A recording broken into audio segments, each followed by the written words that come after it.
Bismillahirrahmanirrahim. Assalamualaikum warahmatullahi wabarakatuh. Selamat pagi, salam sejahtera untuk kita semua. Mudah-mudahan teman-teman dalam keadaan sehat walafiat dan selalu dalam lindungan Tuhan Yang Maha Esa. Terima kasih telah hadir dalam kelas belajar atau kelas motivasi kita hari ini di Babak Belur, bincang bareng Anggi Kupas Tuntas Beasiswa Luar Negeri. Jadi program Babak Belur adalah program pendidikan di bawah Serve Indonesia, organisasi yang dua teman dan saya dirikan dalam rangka menjawab keresahan kami dalam meningkatkan pendidikan dan juga menyebarkan pesan-pesan damai di seluruh Indonesia, termasuk dengan teman-teman pemuda, perempuan, anak-anak, siapapun genrenya. Di Serve Indonesia, kami atau di Babak Belur, kami kelas-kelas belajar. Kelas belajarnya itu semuanya adalah untuk menyokong teman-teman supaya bisa sekolah di luar negeri. Dan kelas belajarnya itu melingkupi kelas belajar bahasa Inggris seperti IELTS preparation, TOEFL preparation, terus juga kemarin kita terakhir punya TOEFL mock test, IELTS mock test. Dan buat teman-teman lainnya yang baru saja bergabung, kalian bisa aja ikut di dalam grup WhatsApp dan Telegram kami supaya kalian terus terupdate-kan. Banyak sekali latihan-latihan soal dan juga kalian bisa mendapatkan servis kayak tanya-tanya, misalnya ini nilai IELTS aku lagi latihan pas one, bagus nggak ya? Nah, nanti bisa teman-teman instruktur yang ada di tim volunteer Babak Belur. Nah, perkenalkan nama saya Anggi Subijanto. Saya baru lulus Master of International Relations di Deakin University. Saya mendapatkan beasiswa Australia World Scholarship tahun 2018 dan daftarnya 2019. Jadi teman-teman yang pengen juga ikutan belajar di luar negeri, kalian bisa persiapkan dari sekarang. Yang paling pertama adalah kelas bahasa Inggris. Skill bahasa Inggris kalian itu perlu diperbaiki dari sekarang karena skill bahasa Inggris itu bukan gifted, bukan dari lahir, tapi harus kita pelajari dan diasah. Meskipun aku sudah bisa berbahasa Inggris pun, aku harus selalu latihan supaya nggak lupa supaya nggak lupa sama pronunciation dan lain-lain. Kemudian apa aja sih Kak yang perlu siapkan kalau misalnya aku mau dapat beasiswa keluar, yaitu adalah sikap-sikap kalian seperti organizational skill, volunteerism, dan lain-lain yang kira-kira bisa menyokong profil kalian untuk diberikan ibaratnya Australia Awards ini atau penyelenggara organisasi untuk beasiswa ini adalah orang-orang yang mau menginvest uang untuk kalian diberikan pendidikan. Nah, apakah kalian visible untuk kembali dan membangun negara dengan kontribusi kalian misalnya di daerah-daerah tempat kalian berasal gitu. Nah, salah satunya tamu kita hari ini sangat-sangat spesial banget. Yang buat aku adalah figur salah satu yang benar-benar klik banget deh untuk di area international relations. Nah, buat kalian yang bukan di area international relations, jangan takut karena kalian juga bisa tanya-tanya, kok bisa sih Prof. Banyu bisa sampai dapat beasiswa di Australia, terus juga sampai sekarang masih ada menulis atau menciptakan kajian-kajian baru yang nggak ada matinya nih semangatnya gitu. Jadi sebelum saya memberikan sesinya ke Mas Banyu, saya mau kasih kalian dulu tentang profil background-nya beliau. Jadi Profesor Anang Agung Banyu Perwita PhD, beliau lahir di Jakarta tanggal 6 Februari tahun 67. Beliau adalah guru besar ilmu hubungan international relations di Presiden University di Jababeka, Cikarang, Bekasi. Beliau mendapatkan gelar S1 di Universitas Parahyangan tahun 91, ayo yang anak Bandung. Kemudian lanjut S2 di Master of International Relations and Strategic Studies di Lancaster University, UK tahun 94. Kemudian beliau itu belajar masternya melalui British Chevening Scholarship. Kemudian dapat S3-nya PhD di Flinders University di Australia tahun 2003 melalui ADS, Australia Development Scholarship, yang sekarang sudah berubah menjadi namanya Australia World Scholarship. Dan kemudian beliau menjadi fellow di University of South California tahun 2003 melalui Fulbright.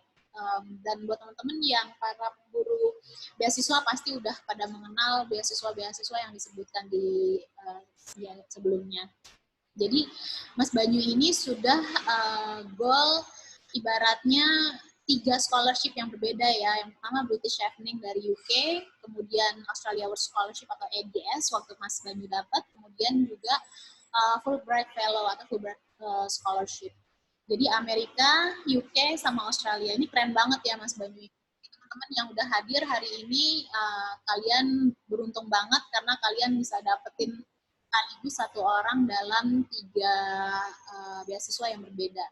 Saat ini beliau beliau juga pengajar non-organik di Seskoal, Seskoad, AD Angkatan Darat, Sesko Angkatan Udara, Sesko TNI. Wah, keren banget ya. Kemudian turut aktif dalam narasumber di Dewan Ketahanan Nasional, Lemhanas, Kementerian Luar Negeri, dan Kementerian Pertahanan RI. Beliau publikasi buku terakhirnya tahun 2020, kalian bisa lihat, misalnya buka aja Google Scholar, atau kalau kalian masih ada di akses di perpustakaan di sekolah kalian, S1 atau S2, kalian bisa masukin namanya Profesor Ana Agung Banyu Perwita, itu banyak banget satu list, aku udah kepoin namanya. Dan terakhir buku beliau di tahun 2020 judulnya adalah Donald Trump dan Kebijakan Luar Negeri Amerika Serikat dalam Isu Nuklir Iran. Jakarta, dari PT Salimba Humanika dan Konflik Sumber Daya dan Politik Global di Yogyakarta, yaitu PT Graha Ilmu. Nah, buat kalian yang udah kepo, udah pada penasaran nih, kira-kira kok bisa banget ya Prof. Banyu tuh bisa dapetin 3 scholarship sekaligus tuh gimana caranya. Bahkan aku aja Australia Award Scholarship itu waktu tahun aku daftar 2017 itu dari 5.000 pendaftar hanya ada slot untuk 300 orang penerima beasiswa termasuk S3. S3 itu biasanya sangat kecil ya, 25% dibanding 75%. Dan apalagi Pak Profesor Banyu ini dapat S3-nya di AS. Jadi bisa kalian bayangkan segimana kompetitifnya, dan beliau tuh bisa masuk-masuk ke situ gitu. Oke, Prof. Banyu silakan dimulai sharingnya. Aku juga mulai ini ya, share screen.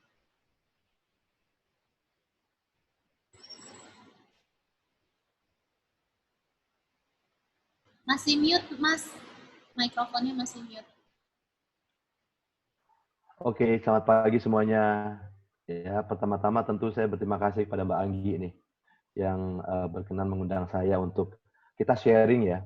Kita bertukar pikiran dengan semuanya bagaimana cara mendapatkan beasiswa. Kebetulan kalau saya mau lebih tunjukkan lagi, sebetulnya bukan 3 beasiswa yang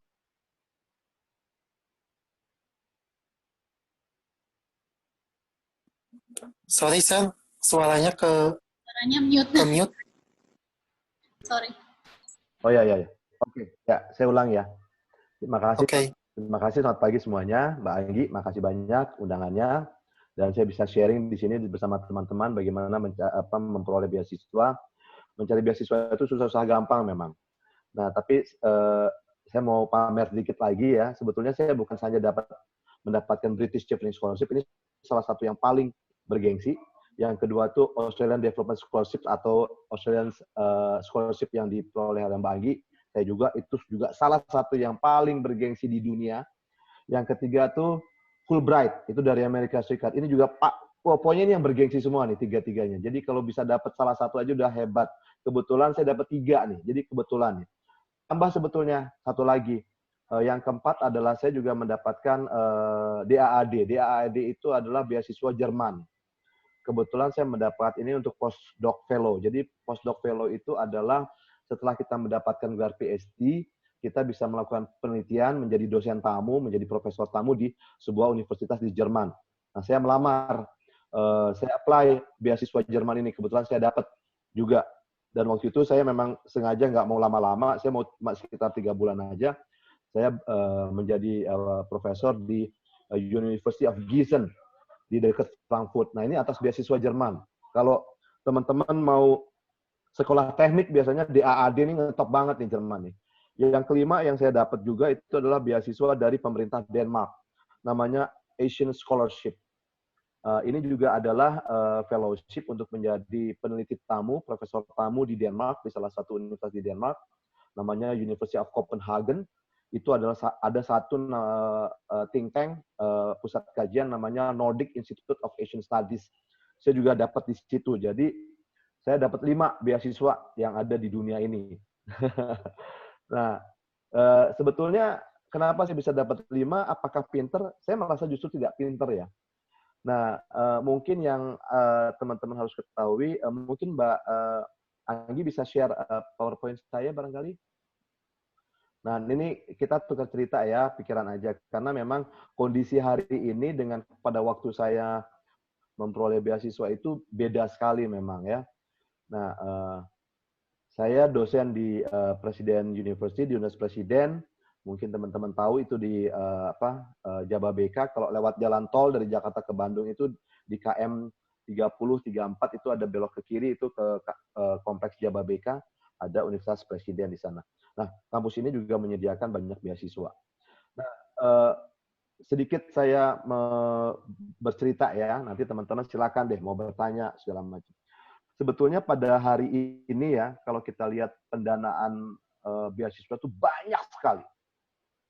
Ya, hampir semua negara di dunia ini, ya, hampir ya, itu menyediakan beasiswa untuk belajar di negaranya.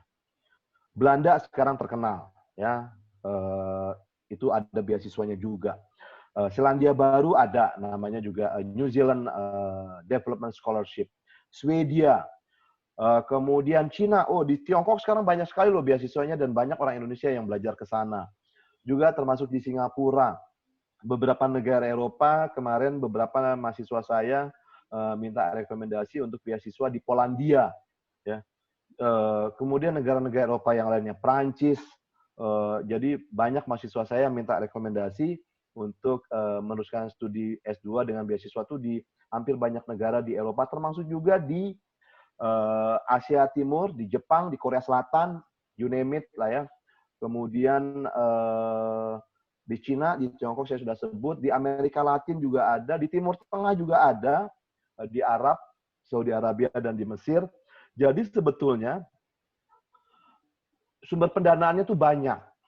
Tapi ya yang jadi masalah ya adalah sekarang tuh yang mau cari beasiswa tuh juga banyak banget. Bisa berkali-kali lipat dibandingkan waktu zamannya saya.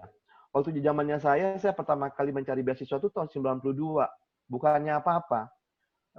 Mungkin nggak banyak yang ikutan. Karena sekarang kan kalau kalian mau cari beasiswa gampang, tinggal ketik di internet. Zaman dulu waktu saya tuh nggak ada, jadi harus rajin baca koran. Jadi salah satu kiat yang saya harus katakan kepada kalian semua adalah harus rajin mengikuti pemberitaan. Untungnya pada zaman sekarang ini, hari ini, eranya kalian ini adalah pemberitaan itu mudah, dengan mudah. Bahkan mungkin kita nggak pernah mencari, informasinya datang sendiri. Entah lewat email, lewat Instagram, apapun. Kalau zamannya saya mencari beasiswa, itu betul-betul harus mencari. Baca koran, gitu ya. Kali-kali ada iklan tentang beasiswa. Nah, kebetulan pemerintah Inggris dan pemerintah Australia, pemerintah yang lainnya Amerika Serikat yang saya pernah dapatkan itu, kecuali yang fellowship ya, itu memang mengiklankan di koran. Jadi kalau kita nggak rajin mengikuti pemberitaan, ya, tidak literasi kalau bahasa zaman sekarang, itu nggak akan pernah dapat informasi. Jadi kiat pertama yang harus kalian miliki adalah harus proaktif. Nanti saya di slide berikutnya deh. Jadi nggak bisa kita terima sesuatu itu, ya mungkin di dalam beberapa hal, sekarang kan HP itu udah canggih ya. Waktu zamannya saya ikutan beasiswa itu kan belum ada HP. Semuanya lewat telepon umum ya. Telepon umum warna biru gitu. Jadi waduh, sedih lah pada masa itu gitu kan. Nggak ada internet, email baru mulai, dan masih terbatas sekali. Jadi betul-betul harus aktif. Kalau sekarang kan informasi itu datang ke wajah kita langsung gitu ya. Ke HP kita. Tinggal memilah dan memilih informasi mana yang harus kita terima. Jadi aspek positifnya adalah kalian sekarang bisa dengan mudah memperoleh informasi, tapi negatifnya adalah, dalam sisi minusnya adalah persaingan itu begitu tinggi. Jadi masalahnya itu bukan apakah kita pandai atau tidak. Whether you are smart or not, no, that is not the issue. The issue is whether you are very active or not. Itu yang pertama. Jadi kalau kita model, sorry ya, mahasiswa-mahasiswa anak-anak yang zaman sekarang yang manja-manja, aduh nggak dapet deh, nggak bisa. Yang model anak mama gitu ya, yang manja-manja, nggak bisa. Justru hari ini adalah semakin Anda mandiri, semakin Anda proaktif, semakin Anda bisa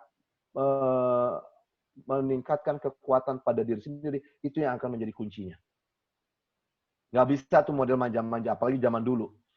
Mana ada orang tua saya misalnya mikirin, ini ada beasiswa buat kamu nak, nggak ada. Kalau zaman sekarang mungkin malah justru orang tuanya yang bantu.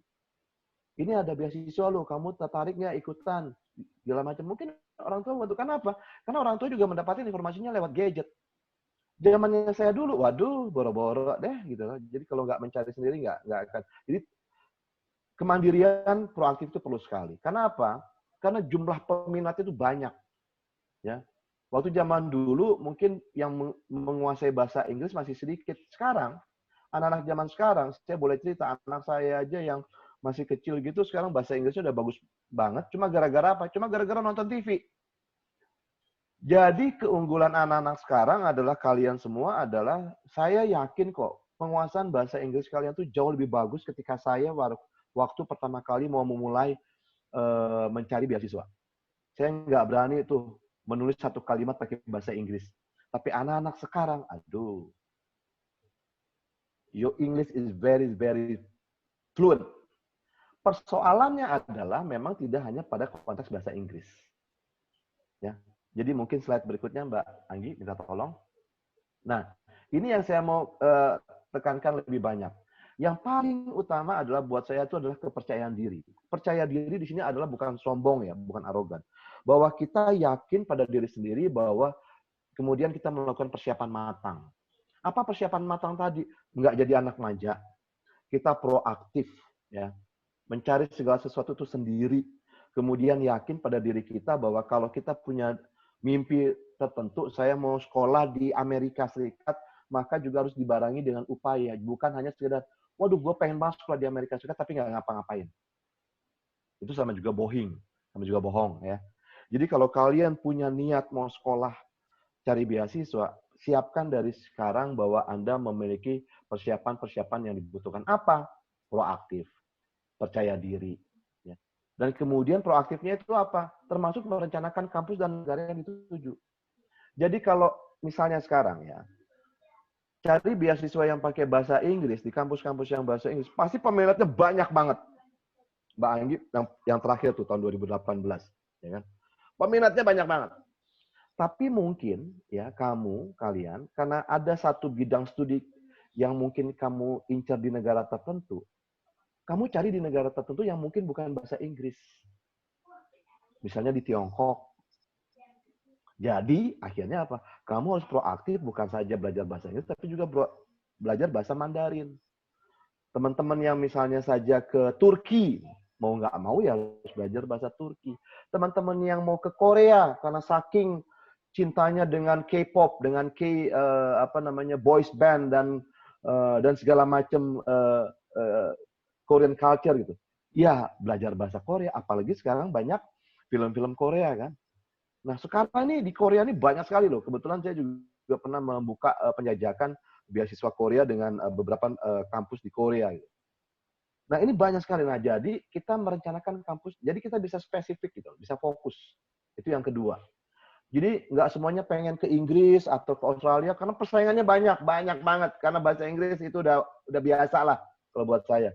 Bang Anggi udah biasa banget meskipun memang tidak seluruh orang Indonesia itu mampu berbahasa Inggris karena memang itu bukan kebetulan secara sejarah kita bukan bekas jajahan Inggris. Beda dengan Malaysia, beda dengan Singapura, beda dengan Filipina yang sejak kecil itu mereka sudah terbiasa dengan bahasa Inggris.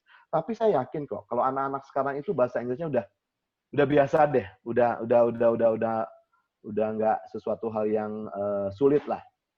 Sorry Mbak, bergeser.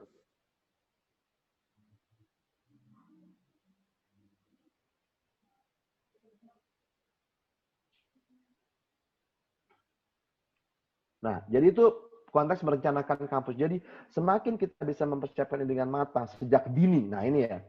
Bukan perkawinan dini ya, bukan pernikahan dini ya, tapi persiapan dini untuk mencari sekolah. Jadi, wah, saya mau sekolah ke Turki, saya mau sekolah, saya suka banget sama Polandia, saya suka sekali sama Prancis, karena kebetulan sudah belajar bahasa Prancis. Nah, mulai dari sekarang nih, terutama yang untuk anak-anak SMA atau bahkan S1. Saya mau S2-nya di Prancis karena kebetulan S1 saya Prancis. Mulai dari sekarang. Jadi harus proaktif sekali. Tentu yang ketiga adalah bukan saja meningkatkan kemampuan bahasa Inggris, tapi bahasa asing seoptimal mungkin. Itu wajib. Ya. Jadi nggak mungkin kita mau sekolah ke Australia, tapi mau pakai bahasa Indonesia. Waduh, kecuali bahasa Indonesia sudah menjadi bahasa internasional. Ya Banggi ya. Gitu kan. Nah sekarang saja di Australia beberapa kampus yang punya pendidikan bahasa Indonesia sudah banyak yang ditutup ya. Karena peminatnya sedikit, karena orang Australia sedikit. Dulu masih banyak sekali. Nah, jadi kemampuan bahasa itu penting sekali. Kenapa kemampuan bahasa? Karena bahasa itu adalah kunci untuk kalian membuka jendela. The key in order to open the windows of opportunity. Jendela kesempatan. Semakin canggih bahasa asing yang kalian miliki, semakin besar kemungkinannya. Meskipun, saya harus akui, kemampuan bahasa itu bukan satu-satunya. Karena sekali lagi seperti yang tadi Mbak Anggi katakan, bahasa itu kan harus dipakai tiap hari. Ya. Jadi kalau ada kalian punya komunitas teman-teman bahasa Perancis, ya pakai aja bahasa Perancis kalau perlu tiap hari.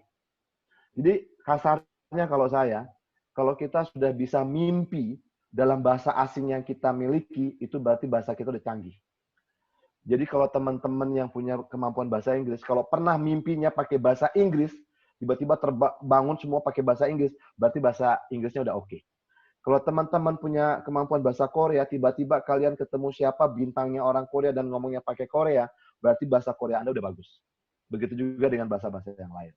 Jadi kemampuan bahasa itu menjadi suatu hal yang it is more than necessary for us to be able to speak in foreign language fluently ya. Kemudian yang berikutnya itu adalah kalian tadi juga sudah disinggung oleh Mbak Anggi, bagus tuh ya. Mempersiapkan CV. Nah, CV ini bukan hanya bicara mengenai prestasi sekolah. Percuma indeks prestasi kumulatifnya tinggi, tapi kalian itu adalah cupu, nggak pernah bergaul. Jadi benar apa yang dikatakan oleh Mbak Anggi, aktif di kegiatan sekolah atau di kegiatan kampus.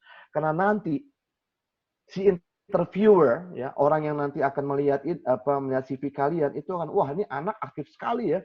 Jadi ketua OSIS, jadi ketua katakanlah student association, apapun itu. Jadi itu menunjukkan bahwa anak ini selain memiliki kemampuan akademik yang baik, tapi juga non-akademiknya bagus.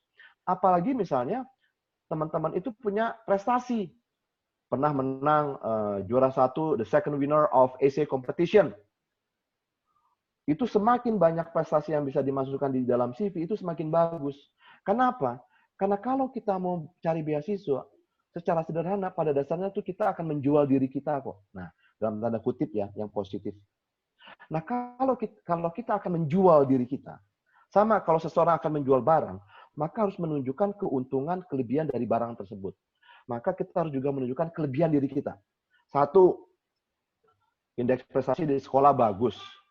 Bahasanya bagus. Wah, juara macam-macam. Apapun itulah. Aktif di kampus. Maka orang yang akan memberikan beasiswa itu akan impresif. Wah, kagum. Wah, ini anak bagus banget. Saya akan kasih beasiswa kepada orang yang punya prestasi segudang, ketimbang cuma pintar di kampus tapi nggak pernah bergaul. Atau bergaul melulu, banyak kegiatan aktivitas, tapi indeks prestasinya seperti nomor rapido 0, gitu. Nah, itu juga nggak bisa gitu ya. Nah, jadi ini we are talking about a balanced life, a balanced achievement ya. Antara akademik sama non-akademik itu perlu. Dan ini nanti akan menjadi pemikat di dalam CV.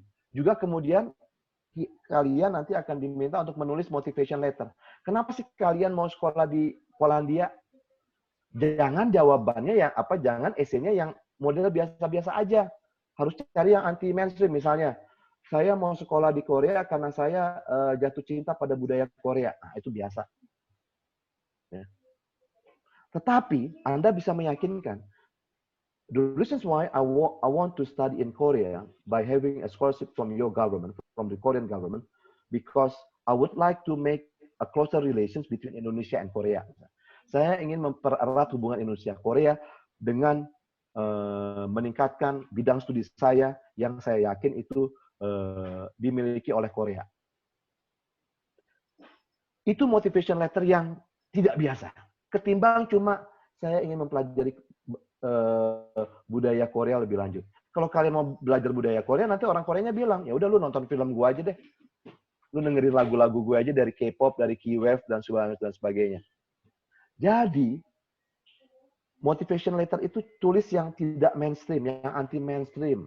Ya.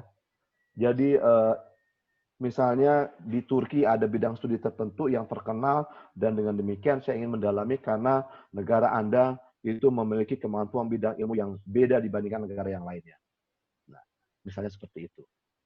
Jadi, motivation letter atau application essay ketika kalian akan memberikan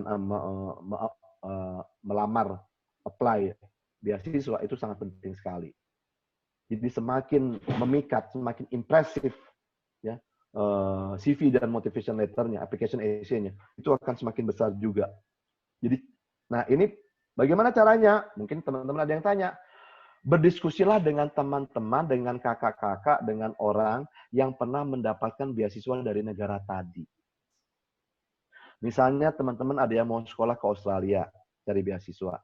Tanya sama Mbak Anggi. Bisa tanya sama saya atau tanya orang lain. Kenapa? Because we have the experience already.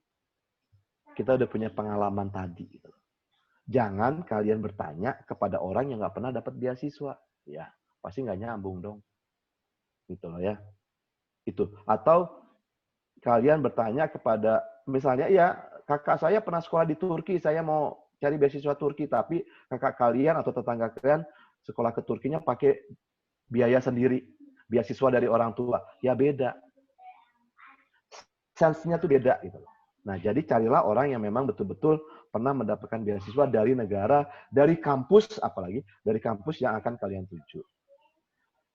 Berikutnya, poin berikutnya, dan ini adalah poin kelima, itu cari letter of recommendations. Karena biasanya mau cari beasiswa untuk S1, S2, apalagi S3, itu harus memperoleh letter of recommendation.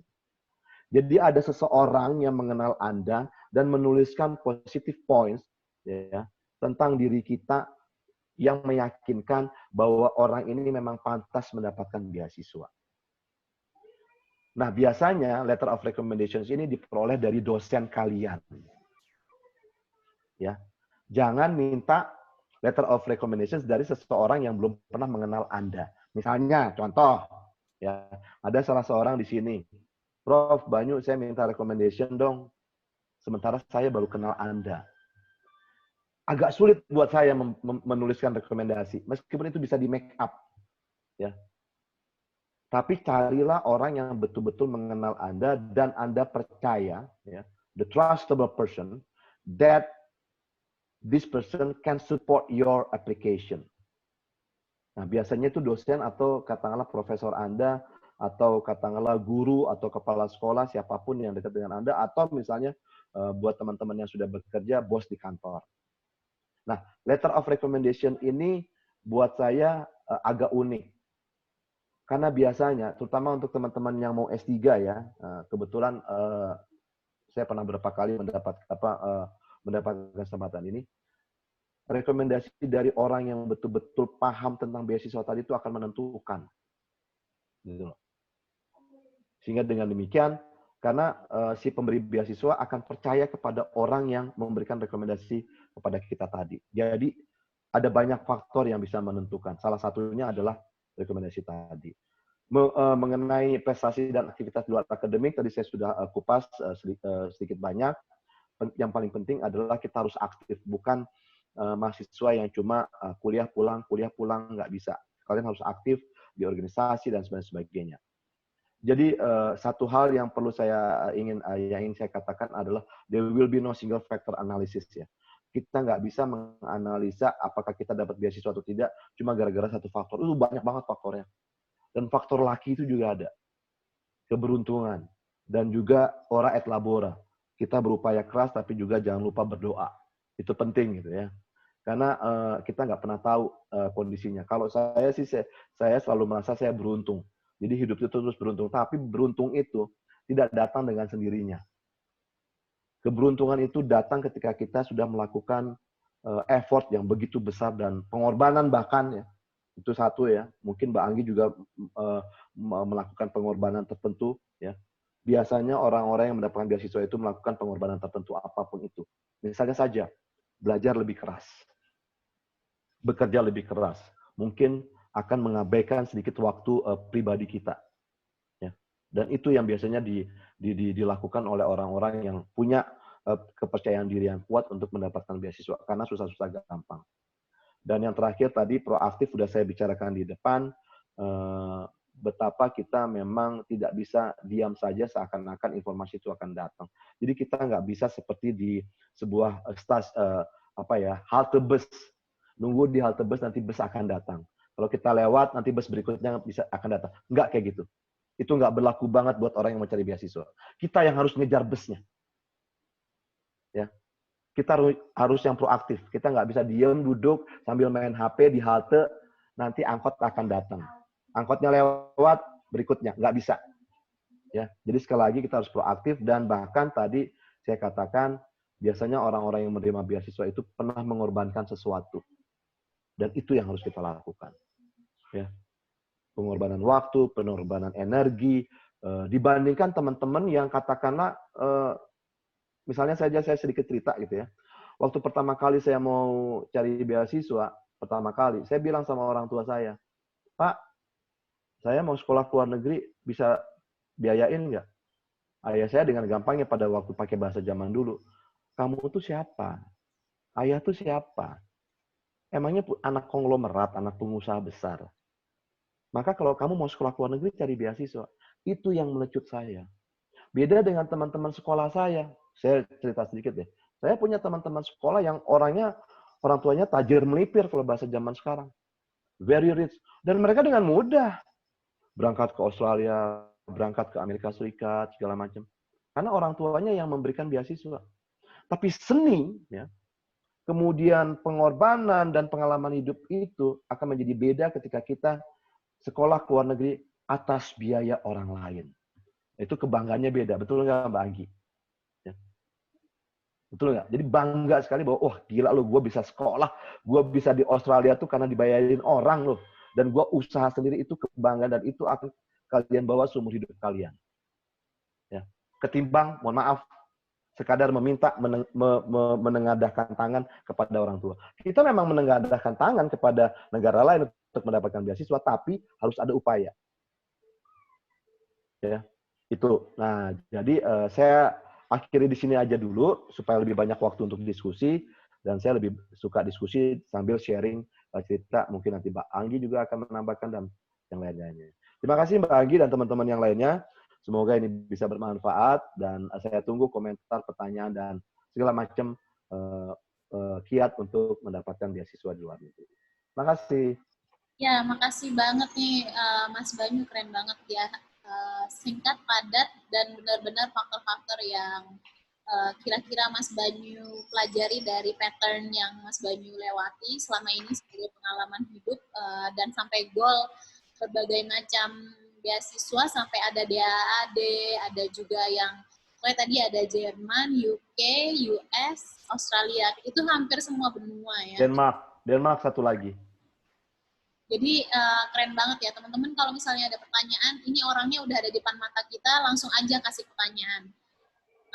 Kata Kevin, hebat, salut nih sama misternya, aku pasti bisa. Ya, kamu pasti bisa. Semua bisa, tergantung kita semua maunya seberapa sih. Jadi kita tuh harus seperti biasa, aku tuh selalu bilang ke teman-teman kalau banget setting our own goals.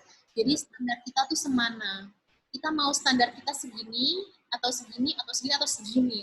Jadi sesuaikan juga dengan kemampuan kalian. Dan orang yang hidup dalam mimpinya, orang yang mempunyai mimpi itu biasanya mempunyai arah tujuan hidup dan kemudian ketika kita hidup dalam impian kita, hidup dalam putting milestones, jadi apapun yang kita lakukan setiap harinya, berdoa, usaha, mulai belajar, kemudian meningkatkan skill bahasa Inggris kita, meningkatkan networking, meningkatkan semuanya yang arahnya ke goal kita, insya Allah Tuhan akan berikan kesempatan ke kita. Cuman masih orang punya porsinya, ya nggak sih Mas Banyu, punya porsi masing-masing kegagalannya seberapa. Kalau udah gagal berkali-kali, sampai AS itu daftar yang kedua, akhirnya dapat. Nah, jadi teman-teman kalau misalnya kita gifted dalam pekerjaan kita bisa punya network, kita bisa punya orang-orang yang percaya dengan pekerjaan kita yang akhirnya bisa merekomendasikan merekomendasikan kita untuk mendapatkan beasiswa seperti yang menjadi pengalaman saya sendiri. Itu alhamdulillah bisa cut banyak banget tahap-tahap sampai akhirnya ke wawancara. Jadi kalau misalnya orang-orang di luar sana itu sampai ke wawancara tuh udah benar-benar kerja keras, tapi karena aku dapat rekomendasi dari orang Australia Embassy yang memang sudah percaya sudah menjadi partner dan percaya dengan apa yang sudah saya lakukan, komitmen dan juga integriti dan lain-lain, itu akhirnya dikasih rekomendasi sampai menemani di sesi wawancara. Tapi wawancara sama ujian bahasa Inggris sendiri itu IELTS itu benar-benar nggak ada bantuan dari siapa-siapa, benar-benar tergantung dari diri kita sendiri. Kalau misalnya emang bahasa Inggris kita kurang, ya udah gitu. Benar-benar kitanya harus persiapan mau nggak mau gitu. Jadi teman-teman harus bisa tahu bahwa skill kita tuh ada di mana. Terus bener banget tadi Mas Banyu bilang, kalau untuk anak-anak yang manja atau anak-anak yang males baca, Miss ini tuh buka formnya di mana ya? Oh iya, Australia Hours itu apa ya? Oh kalau misalnya saya ngambil jurusan, hey teman-teman, ini tuh udah zaman yang udah benar-benar maju. Internet tuh semua orang ada. Setiap handphone kita pasti punya kan yang namanya internet. Daripada buka Instagram, daripada kita buka bolehlah buka Instagram, tapi nggak melulu 16 jam satu hari. Bukalah Instagram tuh 1 jam satu hari. Jadi sisanya adalah kepoin net. Mau ke misalnya kamu suka negara mana? Prancis tadi katanya misalnya. Buka kayak gimana sih tuh negaranya? Kalau misalnya saya datang ke sana, saya mau datang ke list kota-kota yang kalian mau datangi yang dekat-dekat Prancis. Living itu biasanya harus punya visualisasikan impiannya. Jadi biasanya kalau aku habis sholat, berdoa, aku bilang Tuhan, kalau misalnya memang kesempatan aku tahun ini, aku mau ini.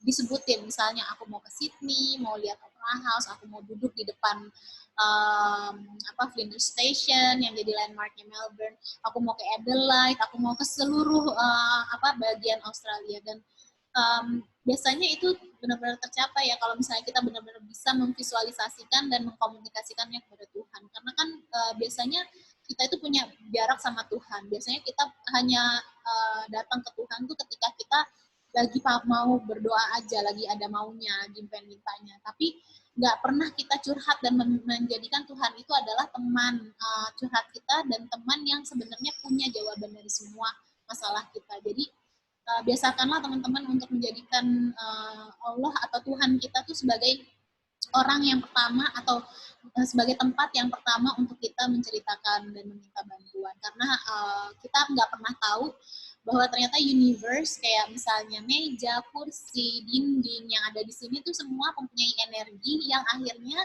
doa-doa kalian itu diberikan energinya. Itu kalau dulu aku belajar waktu aku dapat scholarship di Amerika, itu Omega Women Leadership Center, itu mengajarkan bahwa setiap benda mati yang ada di sekitar kita itu memberikan energi. Kayaknya Hindu juga mengajarkan gitu ya Mas Banyu ya, kalau nggak salah. Soalnya itu aku dari kelas-kelas yoga gitu. Jadi teman-teman kalau misalnya ada pertanyaan, monggo silakan ditulis. Di sini ada dari Kevin ya. Sir, apakah dalam melamar beasiswa itu ijazah dari SD sampai SMA dilihat atau hanya ijazah terakhir S1 saja? Gimana tuh, Mas Banyu? Enggak lah ya. Pertanyaannya Kevin, orang untuk ngasih beasiswa itu cuma untuk S1 aja. Jadi kalau kalian mau ngelamar S2, ya S1 aja yang dilihat. Tapi kalau mau ngelamarnya S3, misalnya nanti nih misalnya nih Mbak Anggi mau ngelamar S3, nanti S1 sama S2-nya yang dilihat gitu loh. Nanti kalau misalnya seperti saya apply beasiswa untuk postdoc jadi profesor tamu misalnya gitu kan, entah itu di Amerika, yang tadi saya sebutin di Jerman dan di Denmark, itu yang dilihat semuanya. Ijazah S1, S2, S3 dan ya mereka menuntut misalnya publikasi, udah pernah berapa kali nih jadi pembicara di international conference, sudah berapa jurnal yang dia tulis, sudah pernah berapa buku dia tulis. Nah, itu semua. Nah, jadi semakin tinggi tingkatannya, yang dilihat itu adalah tingkatan di bawah yang persis di bawahnya. Jadi kalau untuk beasiswa S2 atau ya S2 ya cuma S1 aja yang dilihat. Tapi yang paling penting adalah di ijazah S1 tadi kalau bisa ditemani oleh sertifikat-sertifikat yang lain. Misalnya, kamu punya sertifikat pernah menang essay competition, sertifikat apa. Nah, itu akan semakin meyakinkan. Jadi itu aja. Terus apalagi dari Leona, Kak mau nanya dong, kita yang punya D3 bisa kan dapat beasiswa di luar negeri? Bisa kan dapat beasiswa di luar negeri? Berapa kali cari informasi minimal D4 atau S1? Ya kayaknya mestinya harus S1 ya nggak sih Mas? Kalau iya. Di kebanyakan negara memang harus S1 dulu, tapi di beberapa negara kalau misalnya teman-teman yang vokasional atau seperti D3 tadi, beberapa negara itu juga menyediakan. Misalnya yang saya tahu ya, misalnya teman-teman punya D3 perhotelan, pariwisata. Itu Swiss misalnya saja, Swiss atau beberapa negara di Eropa, beberapa negara yang misalnya yang saya tahu adalah Swiss, Spanyol, kemudian Jerman, itu memberikan beasiswa S1 dari pendidikan, karena mereka menyebutnya ini adalah vocational. Nah, ada tuh tambahan beasiswa untuk anak-anak yang bukan dari university, ya, untuk mendapatkan beasiswa tadi. Nah, oleh karena itu, buat teman-teman yang D3, D4 segala macam, sebisa mungkin aktif untuk mencari informasi di masing-masing website di negara tersebut. Jadi sekali lagi itulah sebabnya saya mengatakan bahwa kita harus sangat proaktif. Memang relatif terbatas ya, pengalaman saya memang relatif terbatas, tapi paling tidak kita bisa lebih aktif mencari di website di masing-masing negara. Karena biasanya itu ada. Biasanya ada. Mas, jadi kalau teman-teman mau ngeliat di Australia itu ada yang namanya WHV, Working Holiday Visa. Visa-visa yang diberikan untuk Working Holiday Visa adalah orang yang masih ada di bawah 31 atau 32 tahun gitu. Lebih dari itu mereka nggak akan dapat lagi. Dan Working Holiday Visa bisa diperpanjang selama 2 tahun. Lumayan banget buat kalian dapat pengalaman kerja yang kalian hadir dari SMK, kejuruan atau vocational training, kayak misalnya perhotelan, masak-masak, jadi chef, itu bayarannya mahal banget di Australia tuh per jam bisa berapa kalau nggak salah ya, karena servis, kalau bentuk servis itu sana benar-benar dihargain, per jam tuh bisa di atas 30 juta. Kalau misalnya kamu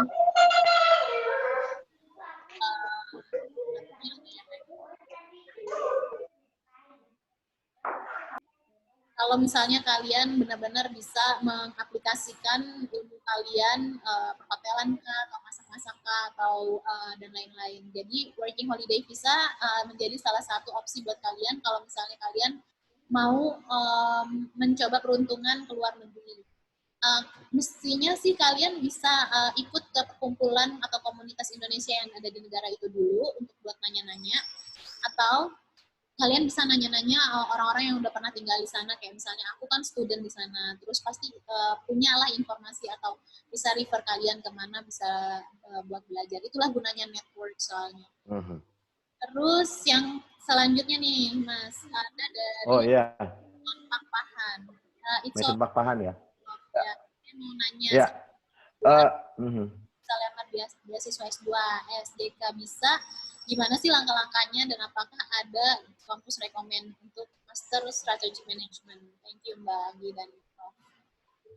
Oh bisa banget kalau misalnya udah dapat S2 di Indonesia dan ingin mencari beasiswa S2 juga di negara lain, itu bisa banget ya.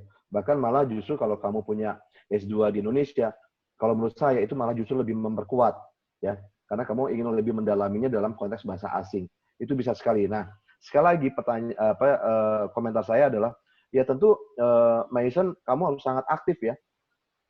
kalau misalnya memang mau ke Australia misalnya gitu, cari kampus-kampus ya yang memang punya spesifikasi bidang ilmu yang kamu mau cari. Lalu kenalan sama profesornya. Kamu lihat di website kampusnya tadi, ada profesor. Jangan-jangan malah, wah ini profesor ini nih bukunya pernah saya pakai nih. Nah, kamu bisa langsung kontak ke profesor itu, memperkenalkan diri. Prof, nama saya Banyu, saya pernah membaca buku Anda, dan buku Anda itu malah saya pakai untuk kuliah saya. Saya ingin melamar beasiswa S2 di sana, melanjutkan untuk belajar langsung dengan profesor. Apakah profesor berkenan memberikan rekomendasi? Wah, pasti senang banget deh. Jadi, besar banget kemungkinannya itu. Jadi, sekali lagi, inilah yang saya katakan sebagai proaktif. Jadi, penting sekali. Nah, kalau saya langsung aja yang Mbak Anggi ya, untuk pertanyaan-pertanyaan berikutnya ya. Kalau nanti Mbak Anggi juga mau nambahin, boleh ya. Ya. Nah, untuk Hamdani, bagaimana tempat kerja yang tidak relate? Oh, nggak masalah. Itu kan pengalaman kerja. Tapi kalau kita mau S2, itu sebisa mungkin itu S1-nya relate dengan apa yang mau kita cari. Jadi kalau misalnya S1-nya manajemen, ya kalau bisa S2-nya juga manajemen. Apalagi kan kalian mau cari beasiswa nih. Karena kalau orang mau cari beasiswa, si pemberi beasiswa itu pasti akan selektif sekali. Jadi nggak semua orang akan dapat. Jadi kalau kamu S1-nya manajemen, terus mau cari ke HI, kalau nggak punya latar belakang yang kuat, kamu nggak akan dapat beasiswa itu. Ya, jadi nggak masalah Hamdani. Ini Hamdani nih, jangan-jangan nih mahasiswa saya nih di Presiden nih. Oke. Ya, jadi nggak masalah Hamdani ya. Yang penting taruh semua komposisi tadi di CV. Tapi kan membedakan nanti ya, working experience sama study experience gitu. Itu kan beda kan di dalam CV ya.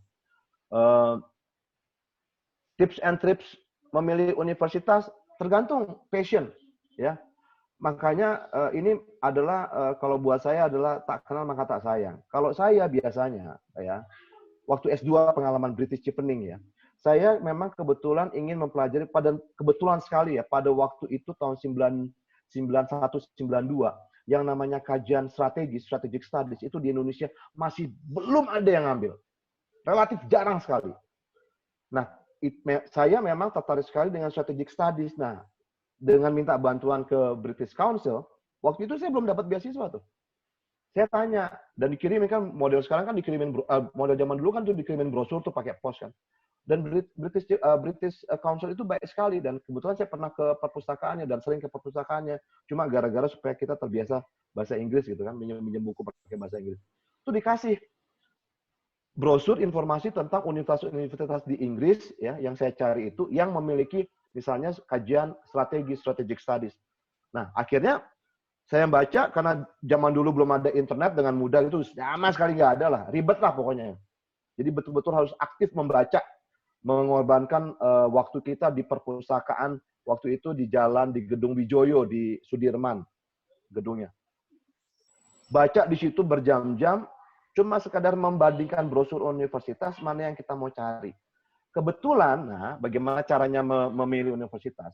Saya itu nggak suka sekolah di kota besar.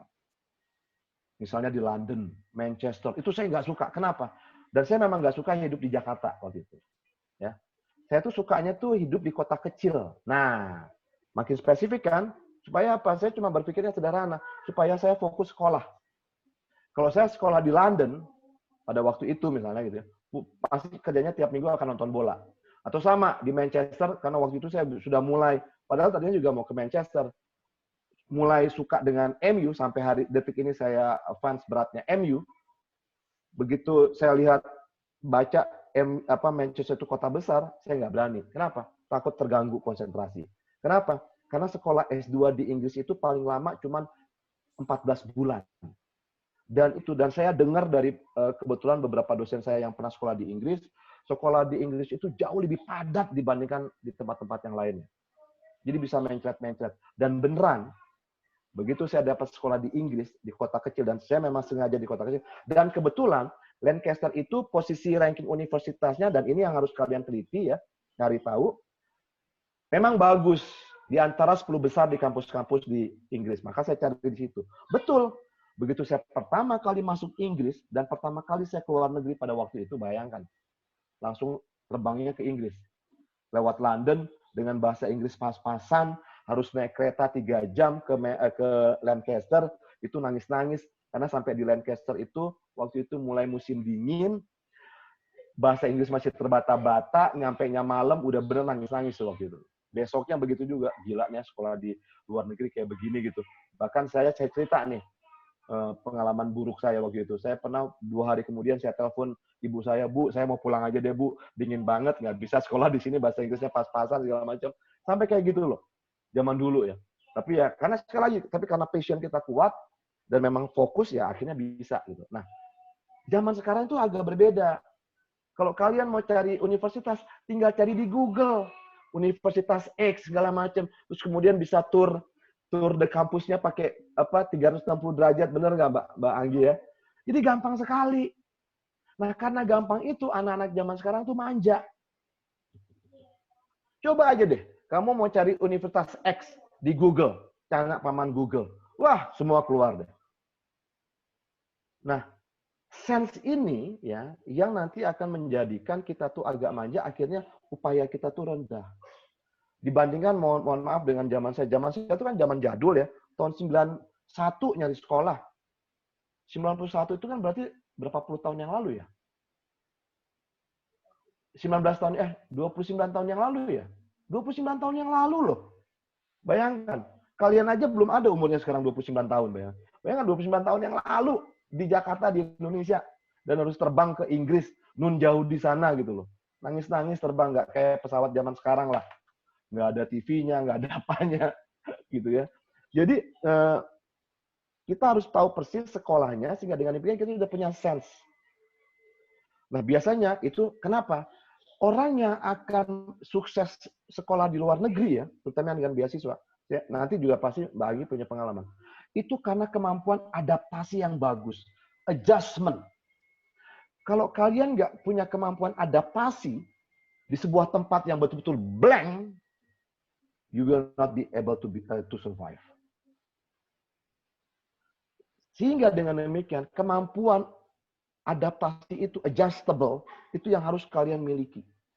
Kalau anak zaman sekarang, mohon maaf nih ya, saya lihat tuh juga agak lebay-lebay.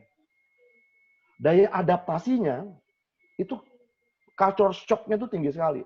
Saya mengalami culture shock yang sangat tinggi. Bayangkan, dari Jakarta tahun 91, 92, yang relatif masih terbatas, tiba-tiba sekolah di Inggris, di London, yang begitu wah, itu culture shock-nya gila-gilaan. Tetapi karena kita nangis-nangis, mencret.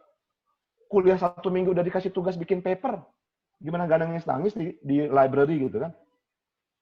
Tapi kalau anak-anak zaman sekarang mungkin akan lebih mudah gitu. Tapi sekali lagi, kemampuan adaptasi itu menjadi sangat penting. Kalau kalian nggak punya kemampuan adaptasi, repot deh semuanya. Ya. Nah, ini yang perlu. Jadi kapan kita bisa shift diri kita dari sesuatu keadaan yang tidak ada sama sekali menjadi ada, atau keadaan yang ada. Misalnya gini ya, kalian manja di rumah, mau ganti pakaian, udah ada di lemari, karena yang semua disiapin sama pembantu misalnya. Mau makan di Indonesia pakai GoFood. Di luar negeri mau beli makanan mahal. Akhirnya apa? Tanya sama Anggi tuh. Harus masak kan, Gi? Iya. Nah, kalau nggak bisa masak, nggak pernah masak, apalagi yang perempuan, sorry nih, nggak pernah ke dapur, nangis-nangis. Kita mau ngandalin GoFood, nggak ada. Kita mau mengandalkan warung soto di kaki 5, nggak ada. Itu namanya daya adaptasi. Nggak pernah nyuci baju. Ya sekarang sih ada laundry, public laundry ya Anggi ya, tinggal masukin ini gampang. Tapi kalau kita nggak pernah tahu cara-cara begitu, nyetrika segala macam, ribet. Naik bus, kenapa? Anda biasa naik motor, dikasih motor sendiri, atau naik mobil, atau naik go-kart segala macam. Di sana kalian harus naik kendaraan umum. Yang ada waktunya. Kalau yang ada waktunya. Memang sih kendaraan umumnya tuh bagus gitu ya. Tapi kalau nggak punya kebiasaan tadi, nggak punya adjustable habit, itu ribet. Ya. Dan itu yang dinamakan sebagai culture shock. Jadi kalian tuh harus aktif, kuat mental dan segala macam. Dan orang di sana di luar negeri itu kita harus biasa jalan, tanya tuh sama si Anggi. Biasa jalan jauh. Kalau kita kan enggak, gampang tinggal cari Gojek datang ke rumah. Nyebrang juga nggak lewat jembatan penyeberangan, nggak lewat zebra cross. Benar nggak, Anggi? Di sana harus benar-benar ngelewatin itu. Jadi kita dipaksa disiplin, betul-betul merubah diri kita. Di sini kan kita enak banget. Mau makan, ada tukang ketoprak depan rumah. Aja gile. Ada tukang sate. Di sana, mau cari tukang sate. Ada di restoran Indonesia. Harganya dolar-dolarnya mahal banget ya, Gi, ya. Gitu loh. Nah, itulah cerita-cerita yang di luar beasiswa yang juga harus kalian pikirkan bahwa kemauan untuk hidup mandiri itu harus sangat tinggi sekali. Dan biasa ngirit. Bentar-bentar kalau kita ke sini, beli chat time, beli itu, beli sana. Di sana, di luar negeri, mau jajan-jajan kayak gituan kan mahal banget.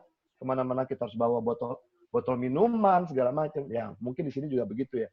Tapi paling tidak, kalau kita nggak menyiapkan mental seperti itu, kita agak repot.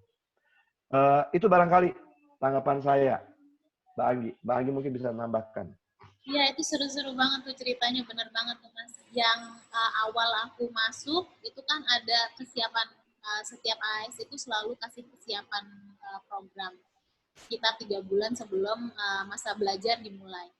Jadi itu lagi winter, dan winter di Melbourne ya, asal kalian tahu Melbourne tuh paling bawah dan sudah deket banget di bibirnya si samudra di bawah tuh, jadi dingin banget kalau lagi winter. Dan itu harus bawa berat-berat bukunya, terus juga harus ikutin jam waktu busnya. Ketinggalan 1 menit, bahkan 2 detik aja, tinggalan udah, kalian nunggu lagi 15 menit lagi. Dan 15 menit di waktu winter, udah kayak setahun. Belum lagi kelaparan, harus bawa air, terus ya banyaklah stres dengan pelajaran. Mungkin teman-teman kalau ngelihat di Instagram aku, wah bagus-bagus banget fotonya, seneng ya Kak, di sana itu seru. Kalian nggak tahu yang aku pulang dari library tengah malam, terus juga kereta, terus keretanya terakhir jam berapa, harus pergi ke tempat yang lain, ke stasiun, nyambung sampai ke stasiun aku tuh jauh banget. Akhirnya naik Ubernya mahal, terus juga makan kita harus hemat-hemat, terus harus pintar-pintar lah bawa diri, harus tahu nih daerah ini aman untuk kita, daerah ini nggak aman untuk perempuan, kayak gitulah. Jadi benar-benar adaptasinya itu harus skill kita tuh harus benar-benar bisa fleksibel dan benar-benar harus cepat belajarnya. Karena kalau misalnya nggak tahu, baru nyampe terus nggak tahu cara menggunakan public transportation, ya udah, kalau punya uang ya syukur dapat bisa bayar Uber kemana-mana, tapi kalau enggak ya bingung sendiri kalau mau kemana-mana, tergantung sama orang lain, nah nggak bisa di sana tuh kayak gitu. Dan semuanya sampai pelajarannya aja kita benar-benar mandiri, nggak ada tuh yang kayak di sini nanya, gimana ya cara pakai sistem kampus tuh, kok ini saya nyari materi ini nggak ada ya, kelasnya tuh online, kelas online yang minggu lalu di mana? Kan biasanya kalau di sini dikasih tahu, nih caranya, manja banget gitu kan. Oh silakan kamu scan website ini, ada barcode-nya, kamu masuk ke situ, kamu lihat, kamu pelajarin sendiri deh tuh. Bahkan sampai bener tuh tadi kata Mas Banyu, hari pertama kita masuk, kira-kira hanya ada waktu 1 minggu udah kumpul paper. Papernya berapa? 1.500 kata, 2.000 kata. Dan itu benar-benar blank yang kayak, aku nggak ngerti cara referencing data AI, terus juga harus kayak gimana nyarinya, harus mengcombine, harus punya our stance, jadi kita harus punya posisi kita sendiri setelah membaca orang lain, dan nggak boleh benar-benar kayak di sini kan copy paste gitu, nggak boleh di sana. Jadi kalian harus benar-benar baca siapa yang ngomong ini tuh harus benar-benar clear. Kamu harus sebutkan namanya, misalnya Profesor Banyu 2020 mengatakan bahwa bla bla bla, baru kamu menjelaskan tentang diri kamu bahwa benar yang dikatakan, dengan posisi itu menandakan bahwa ini misalnya kayak gitu. Jadi nggak bisa itu kamu bisa dalam satu kalimat ngambil semua omongannya Profesor Banyu dalam buku itu, nggak bisa. Jadi itu bisa ada namanya dewan sidangnya dan kamu bisa masuk ke sidang itu kalau misalnya ketahuan plagiarism. Ketat banget di sana. Jadi mungkin itu aja. Ini teman-teman banyak banget pertanyaannya. Ini yang terakhir kali, Mas Banyu Husain. Ya. Izin Prof, apakah bisa S1 manajemen dan bisnis pengen melanjutkan beasiswa S2 psikologi di Indonesia? Apakah linear tidak, Prof? Sorry. Jadi S1-nya manajemen dan bisnis, tapi pengen lanjut beasiswa S2 psikologi di Indonesia. S1-nya dapat dari mana? Iya, S1-nya dari Indonesia atau dari luar? Kalau dari Indonesia. Kalau S1-nya Indonesia, terus mau ke S2 manajemen di Indonesia nggak masalah sih. Biasanya sih bisa aja. Karena begini, di manajemen ya. Tapi S1 kamu psikologi Indonesia, kamu S2-nya mau manajemen di Indonesia. Bisa kaitannya dengan psikologi kalau kamu mengambil misalnya manajemen sumber daya manusia. Oh, bisa banget itu. Ya. Jadi, nah kamu nanti ketika ngambil manajemennya, S2 manajemen, biasanya ada peminatan konsentrasi mengenai manajemen sumber daya manusia. Dan itu biasanya akan diisi oleh para pembelajar dari ilmu psikologi. Don't worry, itu bisa banget kok. Berarti tergantung sama minor yang ditentukan ya? Ya, betul. Mas, ini satu pertanyaan aku. Bagaimana Mas Banyu bisa sampai sepersen itu untuk mendapatkan, misalnya kan udah dapat beasiswa dari UK. Terus kok bisa sih sebegitu gigihnya untuk dapat yang beasiswa-beasiswa lainnya dari Fulbright, dari Denmark, itu kayak gimana sampai untuk Mas Banyu itu sampai profesor muda semuda ini. Berapa sih umurnya Mas Banyu kalau boleh tahu? Kenapa? Kalau boleh tahu Mas Banyu umurnya berapa? Sekarang kan lahir tahun 67, 53. 67, 53. Berarti maksudnya itu benar-benar profesor muda kan? Iya. Dia profesornya umur 40. Iya. Wah, gila. 40 tahun profesor keren. Itu gimana bisa kayak gitu tuh, Mas? Jadi, gini ya, karena kenapa saya harus sekolah terus? Karena kan saya dosen ya. Dan memang passion saya itu adalah bekerja di kampus. Jadi di kampus itu kalau bisa memang sampai yang paling mentok. Makanya sampai S3. Nah, kebetulan saya itu suka dengan traveling. Satu, saya suka traveling ya. Kemudian kedua, saya suka dengan penjelajahan akademik. Jadi misalnya nulis jurnal, nulis buku, dan itu harus bisa saya lakukan ketika saya mendapatkan koneksi jejaring kerja dengan pihak yang lain. Makanya saya suka mencoba mencari beasiswa tambahan tadi. Jadi begitu saya sudah doktor pulang ke Indonesia, yang pertama saya incar, karena tadinya tuh saya pengen sekolah di Amerika. Gimana caranya biar gue itu bisa dapat Fulbright. Fulbright itu, kalau saya boleh kasih tahu, salah satu yang paling bergengsi di dunia. Di dunia loh, beasiswa Fulbright dari Amerika. Nah, saya apply nih. Maka yang saya apply adalah bukan saya cari sekolah S3, tapi menjadi postdoc fellow, Fulbright fellow. Nah, saya apply, dites macam-macam, ribet, karena tuntutannya banyak. Alhamdulillah saya dapat. Saya menjadi dosen tamu di University of South Carolina di Columbia. Kenapa di Columbia? Kenapa di University of South Carolina? Karena saya punya teman namanya seorang profesor penulis, salah satu penulis paling aktif di dunia hubungan internasional. Kalau teman-teman sekolah ini namanya Charles Kigley. Nah, begitu saya apply, saya kontak, saya dapat, langsung saya jadi katakanlah asistennya dia, asisten junior, karena beliau kan sudah senior banget, untuk melakukan penelitian tentang politik kebijakan luar negeri Amerika Serikat di Indonesia. Waktu itu sedang ramai masalah terorisme, dan saya membantu beliau dengan beberapa terorisme. Jadi saya di Amerika Serikat, dan kerjanya itu jalan-jalan, menemani beliau dari East Coast, dari itu Columbia itu kan ada di bawah ya. Kemudian saya ke Washington, saya ke New York, lalu saya harus ke LA di ujung timurnya, ke San Francisco, balik lagi terus ke. Jadi intinya tuh jalan-jalan ke Amerika, di Amerika Serikat, ngasih kuliah, bikin riset, tapi dibayarin. Nah, itu enaknya gitu ya. Nah, sama.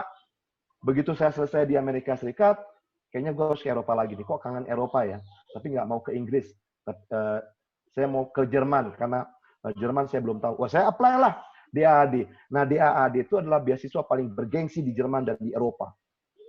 Saya apply DAAD, saya cari profesor yang saya pikir bisa sesuai dengan saya. Dapat saya lah.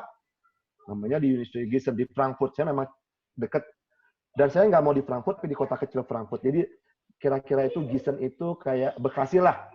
Nah, Frankfurtnya itu Jakarta. Jadi kalau di Eropa kan gampang ya naik kereta tuh kayak sekarang saya ke Cikarang tuh gampang banget. Nah, nggak puas di situ, negara mana lagi nih yang harus saya kunjungin? Saya dapat Denmark. Akhirnya di situ saya bertapa dalam tanda kutip menjadi menulis buku yang sekarang dijual di Amazon. Jadi kalau teman-teman ketik di Amazon, tulis aja Indonesia and the Muslim World, itu adalah buku saya yang hasil bertapa di Denmark selama 6 bulan kurang lebih. Nah, kebetulan sekarang saya juga menjadi profesor tamu di Guangzhou. Nah, ini ceritanya juga lucu nih. Saya mencari gimana caranya saya harus ke Cina, ke Tiongkok. Kebetulan saya pernah diundang oleh Kementerian Luar Negeri Tiongkok untuk ngasih conference jalan-jalan di Tiongkok gratis atas biaya Tiongkok. Saya bilang, saya mau jadi dosen tamu di sini, profesor tamu. Boleh nggak? Oh, boleh. Nanti saya akan carikan beasiswa di sebuah universitas. Nah, dapatlah tahun lalu. Tapi gara-gara COVID, saya belum berangkat lagi ya. Namanya Guangzhou University. Jadi saya secara resmi sekarang menjadi profesor tamu, visiting professor di Guangzhou University sampai tahun 2024. 5 tahun. Nah, tapi karena COVID saya belum berani pergi dan Cina belum membuka, Tiongkok belum membuka, mungkin mudah-mudahan tahun depan atau tahun 2000. Tapi saya sih santai aja karena ini berlaku selama 5 tahun, 2019 sampai 2024. Nah, itu juga fellowship. Jadi fellowship-nya adalah profesor fellowship. Nah, itulah kenapa, karena saya tuh suka jalan-jalan, itu aja sih. Jadi kalau teman-teman yang suka jalan-jalan, itu syukur kalau mau sekolah. Tapi kalau buat teman-teman yang nggak mau jalan-jalan, maunya cuma di comfort zone di Jakarta, di kampungnya sendiri, mendingan nggak usah sekolah. Karena repot nanti kemampuan adaptasinya. Itu aja, Mbak. Ya, sip. Kalau gitu teman-teman, mudah-mudahan kalian mendapatkan manfaat dari sesi kita hari ini. Ini penuh banget ya, benar-benar membuahkan banget menurut sesi ini, karena dari A sampai Z yang sukses lolos dapat beasiswa luar negeri, apalagi udah disebutkan banyak negara yang didapatkan sudah sama Mas Banyu yang sudah dijelajahi dengan ilmu pengetahuannya Mas Banyu. Jadi teman-teman kalau mau banyak pertanyaan atau mau tanya-tanya lagi, silakan nanti kontak langsung ke Instagramnya Mas Banyu. Kalian kalau misalnya ketinggalan tadi bisa lihat, cek Instagramnya di postingannya Surf Indonesia atau di YouTube, kalian buka di kontak information di bawah videonya. Mungkin segitu aja, Prof. Banyu, makasih banyak waktunya. Ini lagi weekend. Terima kasih, Bagi. Ya. Informasi dan ilmunya mudah-mudahan bermanfaat bagi kita semua. Ya. Dan mohon maaf jika ada kesalahan ya teman-teman, teknis dan apapun itu dari perkataanku. Saya sudahi dulu sesi kita hari ini. Terima kasih semua dan selamat berakhir pekan. Dadah. Terima kasih, Mbak Anggi. Salam buat semuanya. Sukses ya. Semoga berhasil cari beasiswanya. Bisa saya bantu nanti. Thank you.